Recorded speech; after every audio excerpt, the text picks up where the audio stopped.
let me talk about patients that I think this is really has worked well for us. And this will be multiple, so it's not one particular case study. This is multiple patients, but I think this is a patient we all see in the center quite a bit, and that's the knee replacement patient that has a difficult time with flexion range of motion. So they have a difficult time in bending that knee. Again, we cannot put them on another bike because they need 9,500 degrees to get on that bike to be able to do that repetitious motion. And also we have those cases that we've all seen that have failed. They don't get the range of motion. They go to manipulation and other techniques to try and get that.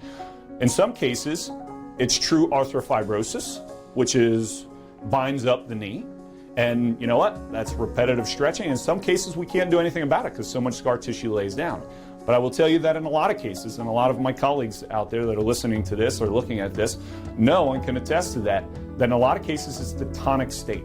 It's the protective mechanism of the nervous system because of the pain that they have that doesn't allow them to actually bend it.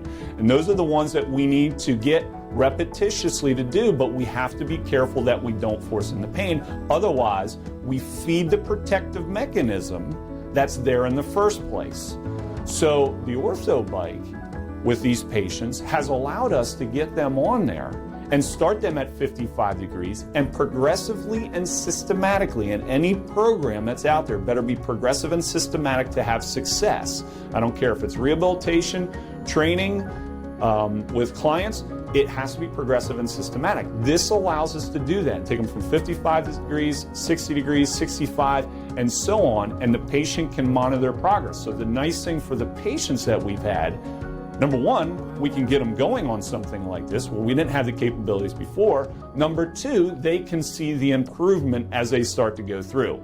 And as anything in life, the psychology behind, once they see success and they get the aha moments like these patients have had, then it becomes a very powerful message and they're much more bought into everything else that we want to do.